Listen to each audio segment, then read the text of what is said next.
Hey, have you ever felt just stuck? You should be doing something important, making that call, starting that big project, having that tough conversation, but you just can't. You're frozen. Well, today we're going to talk about a really powerful mental tool that's designed to completely shatter that paralysis. Seriously, it could change how you see your choices forever. Okay, so here's the thing. Most of us, our brains are just hardwired to focus on one thing, the fear of failure. All the stuff that could go wrong if we actually try something new. But while we're obsessing over that, we completely ignore the other side of the coin, the huge compounding cost of doing absolutely nothing. And trust me, that cost, the price you pay for inaction, that is the real danger to your happiness in the long run. So let's dive into the psychology of this trap. Why do our brains seem almost designed to get us stuck? Why do we consistently choose a path that, let's be honest, just leads to more suffering down the road? Well, it all comes down to a fundamental misunderstanding of what pain really is. All right, let's just be real for a second. That project you keep putting off, that tough conversation you're avoiding, it all comes from the exact same place. You are paralyzed by the fear of an outcome. You're just afraid of what might happen, the rejection, the failure. It's totally normal. We all feel it. But here's where it gets really interesting. By avoiding that scary outcome, you're not actually avoiding pain, not at all.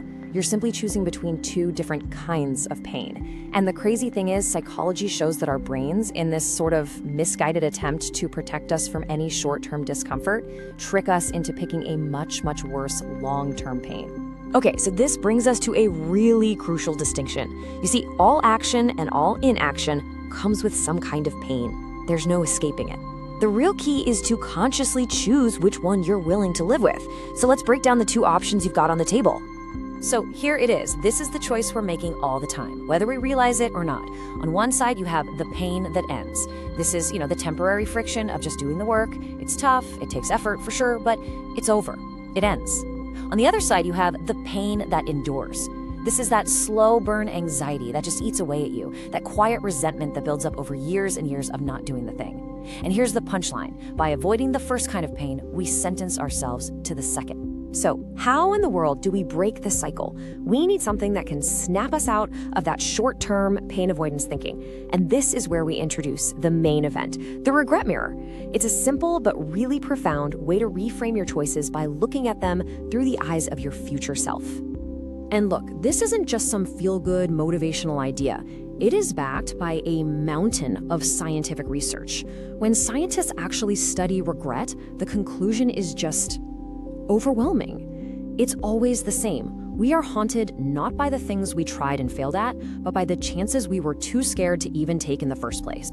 So when you use the regret mirror, you're not just, looking at yourself. You are forcing yourself to come face to face with the person who has to live with the consequences of your inaction. Think about it. 10, 20 years from now, that person is the one who has to carry the weight of the chances you're too scared to take today. Okay, so this entire concept, this whole idea, it all builds to one single powerful tool. We can basically distill everything we've talked about into one question. A question so effective that psychologists actually have a name for it. They call it a forcing function. So right now, I want you to just stop. Whatever you're doing, whatever decision is weighing on you, whatever you're avoiding, just pause for 1 second. Now, I want you to ask yourself this one question. If I never take this chance, will the version of me 10 years from today forgive me? And be really honest with yourself. Will that future you look back and understand, or will they feel resentment? You see, that question, it creates what's called a psychological forcing function. It's so powerful because it just cuts through all the noise, all the indecision. It completely reframes the debate. You're no longer asking, what if I fail? Instead, you're asking the much more important question, what if I never even try? Suddenly, the long-term cost of doing nothing becomes painfully, immediately clear. All right, knowing this stuff is one thing, but actually applying it is a whole different ballgame. So let's turn this insight into a practical, repeatable plan you can use anytime you feel stuck. We're gonna call it your action audit. It's a really simple 4-step process. Okay, step 1, be brutally honest with yourself and identify the specific thing you're avoiding.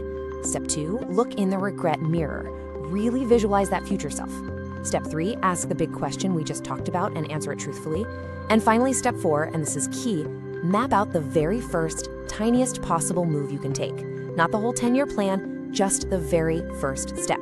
In that last step, mapping your first move, that is the most critical part of this whole thing. See, we so often make the mistake of waiting until we feel confident before we take action, but that's completely backwards.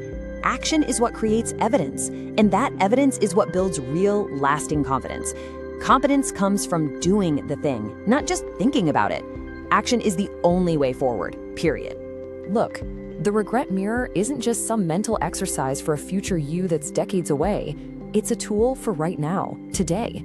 So, as you think about your life, your work, your relationships, I want you to ask yourself, what regret will you erase today?